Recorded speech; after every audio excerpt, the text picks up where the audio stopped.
In Nigeria, faith is everywhere.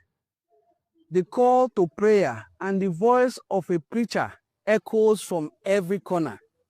Church bells ring from crowded city streets. Christianity and Islam are the twin pillars of religion for almost every Nigerian. But travel to the southeast, deep into Igbo land, and you will find something different. In Igbo land, few people still hang on to the traditional belief known as omenani. Families gather in churches on Sundays, whispering or shouting blessings in the language their ancestors never spoke. They celebrate the feast of Passover and other prominent feasts their ancestors knew nothing about. But the question is, are they Jewish? Well, that depends on who you ask, because under Jewish law, to be Jewish, you have to be born of a Jewish mother or convert formally. Yet, many Nigerians call the Igbos Jews, regardless of religious definition. And the Igbos themselves, divided. Some say yes, we are descendants of Israel through the son of Jacob known as God. Others say no, we are not. But here is the real question. Why is Igbo history and identity so complicated? The Igbos have lived around the eastern Nigeria for so long, even thousands of years. They are skilled in metal work and other aspects of spiritual work. They are pioneers of a banking system that still shapes Nigeria's trade today. Even before Europeans arrived, they practiced a form of democracy, allowing the people a free will to contribute their knowledge to the affairs of the Igbo traditional institution. What about their spiritual life? It is a traditional religion called omenani or omenana in some Igbo dialects. Circumcision on the 8th day, burnt offerings to cleanse the community, ritual purifications, and most curious of them all, a goat driven into the wilderness, carrying away the sins of the people. This must surely sound familiar to every Jew, but it's an ancient Igbo practice found among the Jews. In the Hebrew Bible, it is called the scapegoat ritual. Is this practice a bare coincidence or connection?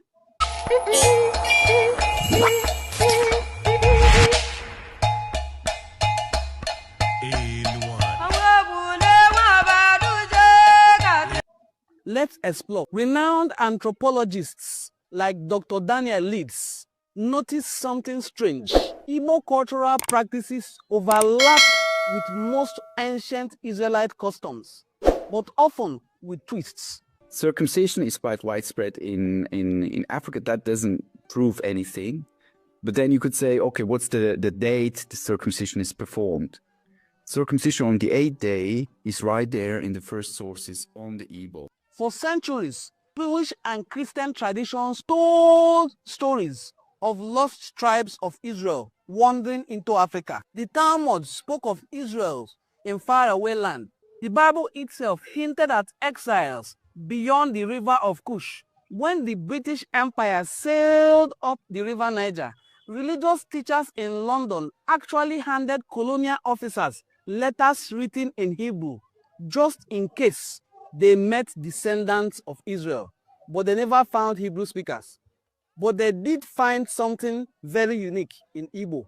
By the 19th century, as missionaries translated the Bible into local languages, many Igbos began to recognize themselves in the stories depicted in the Bible pages. The Iri priesthood, the scapegoat, and the day the circumcision is done, the dietary laws, the postnatal care called Omugwo, they began saying, we are Israelites. So when I was growing up in Nigeria, everybody proudly said, oh yes, Igbos came from Israel, the land of Israel. It was a common knowledge. We all said it loudly. We didn't care who said about it. Some believed it was always known. Others argue it was colonial influence. Some still maintain that the Israelites came from the Igbos, since the Igbos are much older than the Israelite tribe. In all, the belief stuck. Here is the view of a former president of Ohaneze Ndi Igbo. the apex sociocultural organization of the Igbo people. A na-ekwu na anyị na ndị Juu nwere mmekọ ife yiri nọ. O riri nne mana ana m asị ọkwọ Israel a etu ọra population iji ngwa akwụkwọ ebe a 2003 population there was 5 million kịta olugo 7. Ọ bụrụ na anyị sịrị ana ha mekọta ka anyị naba ọ bụ anyị 40 million ndị Igbo 60 million ndị Igbo ana ga-echere ebe a n'ọnwa ha nwa na-akawa ebe a n'ọdịs ebe a ha ji jebe ebe a maka na abụghị ka ara aka nne nne ndị Juu bịa tabanụ n'ahịa iwu ụgbọ ndụ ụlọ mana ọrụ ka anyị na-akwụ ebe mba wee kwuru na nke a. By the late 1800s, Igbo intellectuals started writing about their Israelite heritage. Some merged Christianity with Jewish rituals, creating Sabbatarian movements. Others returned to Menana, seeing it as ancient Judaism, and some fully embraced the rabbi style of Judaism.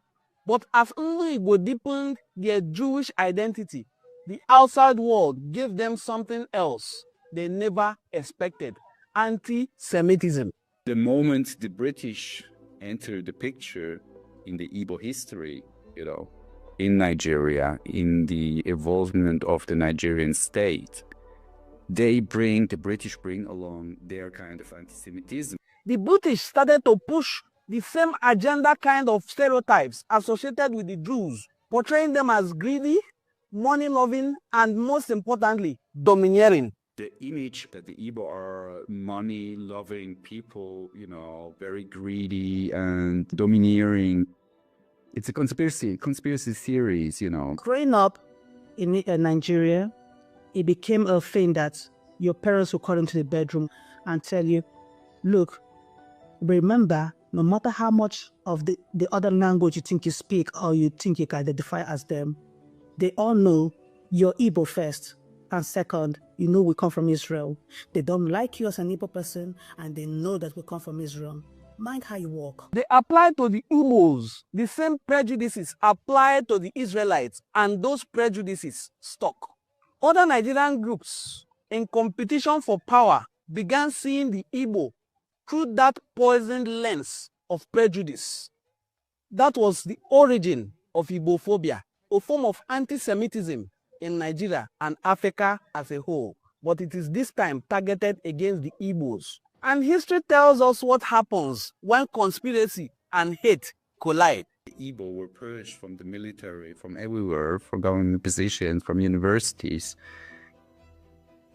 outside of Igbo land. So in order to survive, really, millions of Igbo had to go back to the southeast. To survive, millions fled back home to the eastern region and other areas in southern Nigeria who were considered Igbos. In 1967, they declared a new nation called Biafra. What followed was one of the darkest chapters in Africa's history. The Nigerian Civil War, or the Igbo call it the Biafran genocide. Starvation, mass killing of civilians marked what is called the Biafran genocide. These crimes against humanity were greatly supervised and sponsored by the British against the Igbos, who were perceived as Israelites. Getting out of Biafra is now a nightmare obstacle course over terrible roads and through countless roadblocks. It took us 2 days of hard traveling by Land Rover, by ship, down the Cross River, and finally by airplane. The eastern slice of Biafra, a country of about 12 million people, is now in the hands of the federal forces. The Biafrans have been forced to withdraw, cutting an important bridge, blowing it up, and thus cutting the main road from Enugu, the capital, down to the Cameroons. In the north, just above the capital at Enugu, there's been fierce fighting round the key road junction at Nsukka, and it fell at the weekend. Hundreds of refugees were streaming down the road southwards towards the capital. Others were fanning out across the bush beside the road. One sergeant with a pistol in his hand came towards us shouting, "No pictures." The atmosphere was becoming panicky. I interviewed a staff officer who claimed the Biafrans were still holding out in Nsukka. what is happening here. At the moment, Yeah. our chaps anticipate the coming of the enemy, and they are moving down forward. You make sure the enemy doesn't come within our territory. That's what's happening at the moment. Are you still holding in Nsuka itself? Yes, we are holding Nsuka. And are you holding beyond it? Do you have your advanced posts beyond Nsuka? We have our forward push to the north of Nsuka. Talk of a Biafran counterattack turned out to be wishful thinking. A later story put out by Biafran officials said a traitor had given the order for the retreat. It sounded like a cover story to bolster the morale of the army and of the civilian population. As we drove back down the road to Enugu, the traffic was all one way. Lots of refugees, but apart from an occasional army truck, no sign of troops moving up to the front. Lieutenant Colonel Ojukwu, the military ruler of Biafra, gives his first press conference since fighting started with Nigerian troops. After about 10 days of fighting, how do you personally think that you've done in the battle and your troops have done in the battle so far? And how do you think it's going to develop?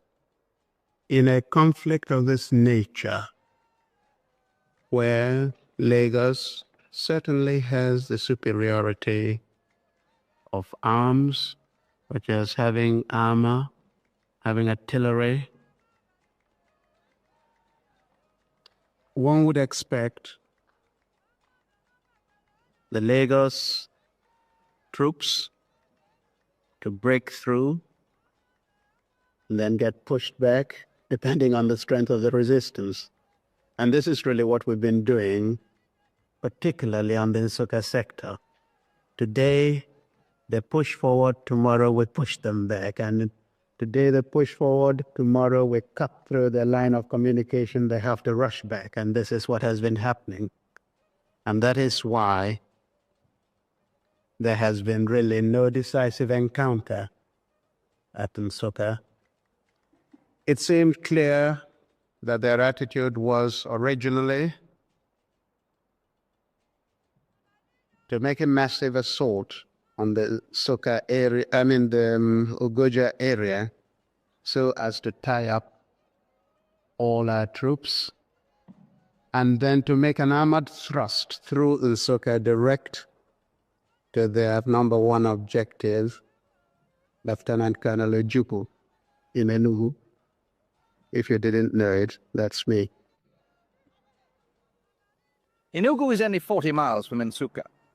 Unless the Biafrans can really dig in and hold the main road in the face of an enemy with superior equipment, the Federal Army may be outside the gates of Enugu before very long. But for Colonel Ojukwu, it could be the beginning of the end. The British dedicated their resources to ensure that the Igbos were wiped out completely from the surface of the earth. To the Jews who live abroad, the Biafran genocide remains painfully very familiar. Holocaust survivors recognize the images posted of Biafran children dying. Jewish organizations pleaded for aid. Even Henry Kissinger, in a memo to President Nixon, described the Igbo as the wandering Jews of West Africa. He pleaded for intervention. Cannot be silent in the face of the deliberate destruction of human life in Biafra. In a White House memo to President Nixon, Secretary of State Henry Kissinger described the Igbo as the wandering Jews of West Africa, gifted, aggressive, westernized, at best envied and resented, but mostly despised by their neighbors in the Federation. So I remember when I saw for the first time children of Biafra hungry, I didn't sleep. I tried anything I could around me and to write articles and call up people and organize activities to send food to those children. But just as anti-Semitism has never deterred the Jews, Igbo-phobia and persecution never deterred or defined the Igbo people. Denial of the Israelite or the Jewish or the Hebrew identity or the Igbo identity is never ever going to be a solution to anti-Semitism. I believe that the solution will be identifying with who you are and then facing the problems clearly. So, are the Igbos Jews? Yes, some are, but some are not. Some are also indifferent about the label. What matters is this: the people see themselves as actually related to Israel. They continue to keep traditions that connect them to their past and origin, a tradition much older than Nigeria herself.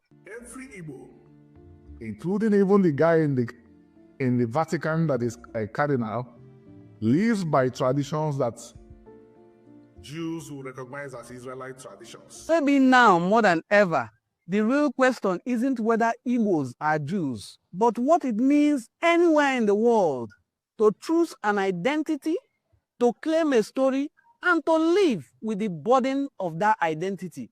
The Igbos have confidently lived with the burden of being addressed and regarded as Israelites.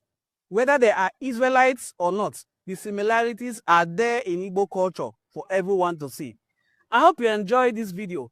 In case you enjoyed watching this video, kindly look through our channel. You will see other very interesting videos that discuss the rich cultural heritage of the Igbo people. Thank you for joining us. Do have a very pleasant day.